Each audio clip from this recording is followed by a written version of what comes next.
नमस्ते, आप देख रहे हैं Bhojpuri planet YouTube channel. Bhojpuri फिल्मों के पावर स्टार कहे जाने वाले और गायकी के सिरमौर पवन सिंह के फैंस के लिए एक खुशखबरी है। दरअसल मीडिया रिपोर्ट्स की माने तो बहुत जल्द पवन सिंह का एक लोकगीत रिलीज होने वाला है और पवन सिंह का ये गाना लॉकडाउन खत्म होने के बाद रिलीज किया जा सकता है। मीडिया रिपोर्ट्स की माने तो ये गाने की रिकॉर्डिंग अगले हफ्ते से शुरू हो सकती है।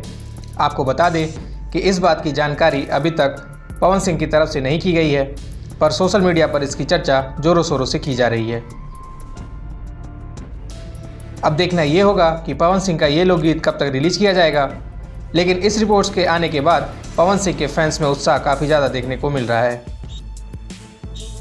बाकी भोजपुरी जगत से जुड़ी ऐसी तमाम खबरों के लिए हमारे चैनल को सब्सक्राइब जरूर करें।